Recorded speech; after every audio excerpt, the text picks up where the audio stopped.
Hello and welcome to Benthall Hall, seat of the Benthall family for over 1,000 years and home to the garden of George Maw and his wonderful botanic collection of crocuses and other horticultural delights.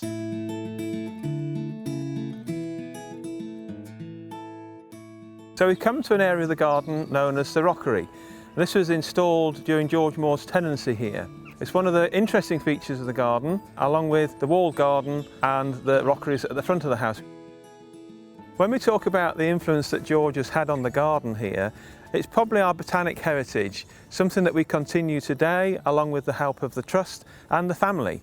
During George's tenancy here, the garden really was a botanic garden. Everything was in its place, everything was labelled, whereas today the garden is much more relaxed and the quality of our plants is much higher, but there are no labels. We like people to have an adventure and explore.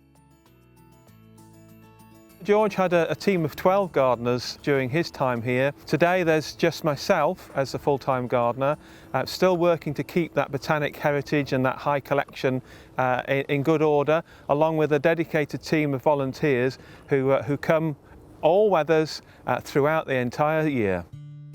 So we're going to move from the rockeries round into the wilderness to see George's crocus collection.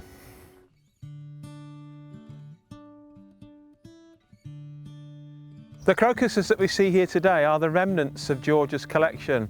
And when George was here, he collected every known crocus to be growing at the time. He shut himself away in the house. It took him 8 years to write this book, and it's a book called a Monograph of the Genus Crocus. And it's used today by people that are interested in breeding crocuses, but it's an interesting book because it has so much detail about crocuses, how they're grown, how they bury themselves in the ground, and it's on display for you to see in the house today.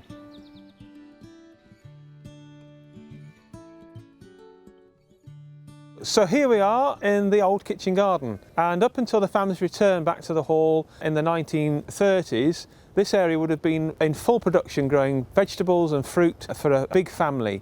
However, when the family returned, there was just Mary Clementina and her husband Floyer, so there was no requirement to produce masses of fruit and vegetables. So over time, up until the present day, the garden has been reduced and turned over to something which is more usable by the family and our visitors.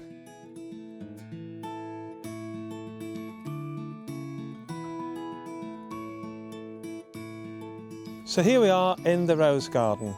When George Maw was here, this would have been part of his botanic garden. In fact, it was the America's beds.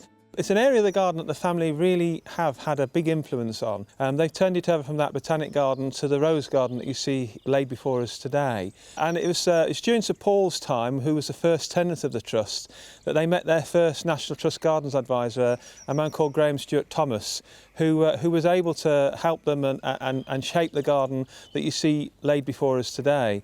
And in the summer, if you had smell-o-vision, the scent would just be unbelievable. Thank you very much for coming on this tour of the garden. I hope you've enjoyed it. And I'd really like to say thank you to you all for your support, because without your support it is very difficult for us to maintain the garden that you see before us today. So thank you very much, and we hope to see you all very, very soon.